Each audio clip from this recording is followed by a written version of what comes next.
coming up with Prophetic Embassy Church of All Nations. When a strong man takes all his weapon and guards his property, all his property is safe. Mtu mwenye nguvu sio mtu mdhaifu na kuombea nguvu ya kiroho kuanzia siku ya leo. Ni mtu mwenye nguvu, mtu ambaye ana nguvu. Anapovaa silaha zake za maombi, anapolinda uhai wake, anapolinda nyumba yake, anapolinda biashara yake, hiyo biashara yake huwa imara. Lakini mtu ambaye ni mdhaifu, hata achukue silaha, nyumba yake haiwezi kuwa imara. The system is of a strong man. Now the stronghold is there. You have to be a strong man in prayer. So today I want to deal with deliverance from evil strongholds. Bwana Yesu asifiwe. There are things which are strongholds. Ni vitu ambazo zimekaa kwa muda mrefu sana. Bwana Yesu asifiwe. These are strongholds, and unless you pray, some of these things, they will affect your life, because you don't realize that these things are strongholds. Praise the name of the Lord. Now the strongholds, they limit somebody's life. They stay there, holding and limiting somebody's life and destiny. Now let's go to the Word of God. That is the main preview of the Word of God in the 2 Corinthians 10 verse 4.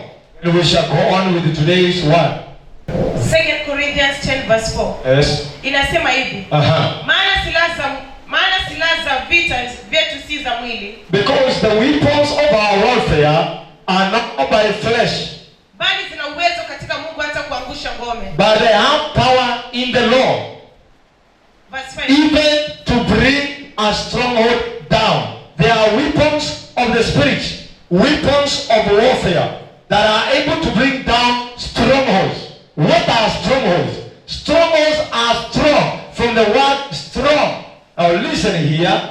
Bible says that a man by the name of Goliath, we learned the other day that he cast David by his God. He was a strong man. Every morning he would rise up and cast the people of God. He would cast the children of God. He would wake up and say, who can fight me? He was a strong man. The word is derived from a strong. That's to mean a stronghold is a place. It's a saturation. It's a system that place is saturated. There are places which are saturated by witchcraft. There are families which are saturated by evil, curses, witchcraft, all kind of sickness. That is what we call stronghold. Now, Pastor Paul says that the weapons of our warfare, silaha zetu za kiroho, zina nguvu kwa Mungu, sio kwa mtu. When a man uses it, then it does not power, even to bring stronghold down. Praise the name of the Lord. Now let's go to the main word of God today. That was a preview of those who were here yesterday. Now let's go to the book of Exodus 2:21. Exodus 2:21. Yes. Inasema, Musa akawa radhi kukaa kwake mtu yule. Naye akampa Musa binti yake Sipora. Yes. Verse 22 inasema, huyo akamzalia mwana, akamuita jina lake Gershomu, maana alisema, yes, nimekuwa mgeni katika nchi ya ugeni. Verse 23 inasema, yes, hata baada ya siku zile nyingi, after so many days, mfalme wa Misri akafa, the king of Egypt died, wana wa Israeli wakaugua kwa sababu ya ule utumwa, and the children of Israel groaned, cried to God because of the bondage and slavery they made themselves. After so long, the king died. What is the name of the Lord? Hallelujah. The Bible says, and there rose another king, praise the name of the Lord, who never knew Joseph. Hallelujah. But you see, for 40 days, these people were in bondage until they cried to God. If you want to break the strongholds that are reigning in your life, until you realize this is a stronghold, is that something holding me for so many years, then you cannot come out of that stronghold. Now they realize that we under a stronghold. There is a stronghold holding us here, and they cry to their God. Now the cry reached to God. And God heard their cry. Continue to read. Wakalia, And they cried to God. kilio chao kikafika juu kwa Mungu, And their cry reached to God kwa sababu ya ule utumwa. because of the bondage. Verse 24. It is after so many years. Those who are reading the Amplified Bible, after 40 years, the first king died. Na mfalme wa pili akaingia. When they realized that for us to be liberated, there is a stronghold. Kuna utawala uko ndani yetu. Kuna utawala unatawala. Now that is the time they were set free. Mungu akasikia kuugua kwao. And God heard their cry. Mungu akakumbuka agano lake alilofanya na Ibrahimu na Isaka na Yakobo. And God remembered the covenant he had made with their forefathers. Praise the name of the Lord. Many are saying, where is my God? Until you cry to God, God cannot remember the covenant you had. It is after this person cried, it is after you seek God, that God remembers the covenant you have with him. A prophecy may come out, your season has come. But now it is for you now to go forward crying to God, so that God can remember the covenant that was declared through a prophetic word. Are you hearing, church of God? Now that covenant, God, he was still in the throne. But after they cried, God remembered. Now the system here gives God a persona, a listening man, a man with the ear, a man with the hand. But the same is a God who is a spirit. The Bible says, God remembered. A man may forget, but the Bible says God does not forget. Have God forgotten this before? There is a season for you to inquire from God. There is a season for you to cry to God. Unless you tell God, this bondage is so long, then God, you may be in one position for a very long time. Hallelujah. Luke 11 verse 21. What does the word of God say? Luke 11 verse 21. Yes. Mtu mwenye nguvu ajifungaye silaha zake, When a strong man carries all his weapons, alindapo nyumba yake, when he guards his house, vitu vyake vi salama, and all his property is safe. Are you hearing, child of God? Now that is where you need to become a prayerful person. When a strong man takes all his weapons and guards his property, all his property is safe. Mtu mwenye nguvu sio mtu mdhaifu na kuombea nguvu ya kiroho kuanzia siku ya leo.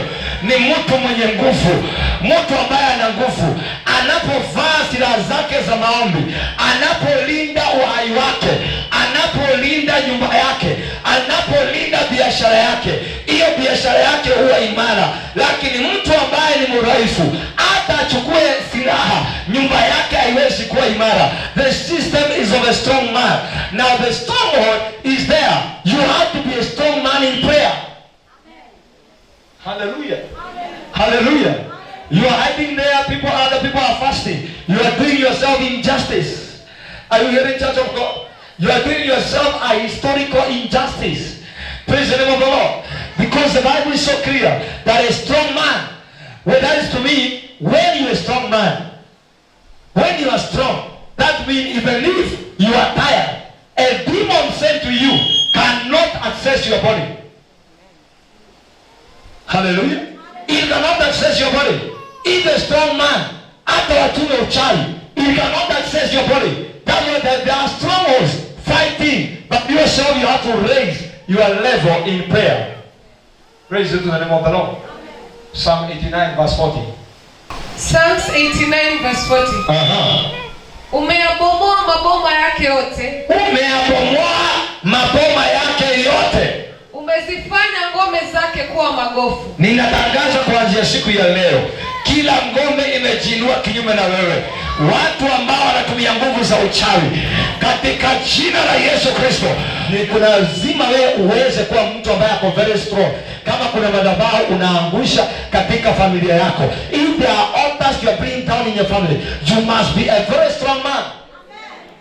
In prayer, not dancing in the gate of hell. Hallelujah. Continue to read. Mark chapter 3 verse 28 inasema, Amin nawaambia, dhambi zote mtasamehewa wanadamu. Dhambi zote. Kwa hivyo kitu ya kwanza, wachawi na hao watu wanaofanya hiyo kazi ni waovu. Sasa huwezi kuwa muovu unaambia shetani, wewe muovu toka. Atakuangalia kwa vile tulikuwa naye jana. Hallelujah. I heard somewhere there was a deliverance going. Sasa mchungaji mkubwa anambia, in the mighty name of Jesus Christ. Oh, wengine anasema utatoka. Tukamwambia, hata unaniambia nitoke. Hallelujah. Even you. Hallelujah. Are you hearing me? All sin will be forgiven. Na kufuru zao watakazo kufuru zote. Bali mtu atakaye mkufuru Roho Mtakatifu ana msamaha hata milele. Hallelujah. I tell you today, always engage the power of the Holy Ghost. Sins are forgiven. It doesn't matter what kind of sin you have done. I want you to know that God is about to forgive you. And you need to repent your sin. All sins you have done, you cannot bite the evil one when yourself you are evil. You will lose. Hallelujah. I have seen many prayer warriors in deeper problems that you cannot understand what happened. They fought the battle, but opened the door. Devil waited for them. Do you know today? Devil can see umempiga hapa kanisani. He will send somebody who knows that he will bring you to your dead place. Samson had the Spirit of God. Devil brought Delilah to make sure the man goes down. And because he had the Spirit of God, but he had the evil spirit inside him, he could not overcome the stronghold of Delilah. But if he was strong, he could have overcome. Now he could not overcome, yet he had the Spirit of God. That's what I want to tell you today. If you want to bind, and this Delilah was from Philistine, the oldest people, and Jezebel was from Philistine. Praise the name of the Lord. Now Philistine, he had imported witches from that area. So Samson, because he was evil, he could not realize this woman had an evil agenda. You cannot bind a stronghold unless yourself you're out of that sin. That's how you can be able to overcome. I pray for you today in the name of Jesus Christ. May God wash away every sin in your life so that you can overcome whatever is hindering your life. And I decree from today, may God liberate your life and bring a total transformation. You cannot bind altars from your family, yet you are very sinful. What the altars will do, they will strike you down. The sickness that will strike you down with it is for shame and even you to cast God. Let me close today's service with the book of Isaiah 49 verse 27. It says, even the captive of the mighty. So there are people who are mighty in the realm of the spirit. They shall also be set free. They are strong men. Kuna wachawi ambao wanatawala. Kuna waganga ambao wanatawala. Even the captives, hata wafungwa wa wale wakuu watawekwa huru. Isaiah 49 verse 27. Verse 25. Naam. Bwana asema hivi. That says the Lord. Hata jeshi la wafungwa wake aliye hodari watapokonywa mikononi mwake. Hata jeshi la wafungwa aliye hodari atapokonywa mikononi mwake. Ninatangaza kuanzia siku ya leo, kuna mtu ambaye amefungwa na watu ambao ni mahodari wa kwao, kuna wachawi wa kwenu. The word of God says, hata wewe utakombolewa, hilo jeshi litakombolewa. Hata kama wamefungwa na wakuu wa kwao watawekwa huru. That is my word today. Say that is my word. Say that is my word. Hata kama laana zinatawala kwenu, the word of God says you shall be taken out. Na mateka yake aliye jabari wataokoka. Na mateka aliye mkuu, aliye na nguvu wataokolewa. Natangaza kuanzia siku ya leo, hata ulirogwa na nani, after these 40 days, lazima mtu awekwe huru. Lazima mtu awekwe huru.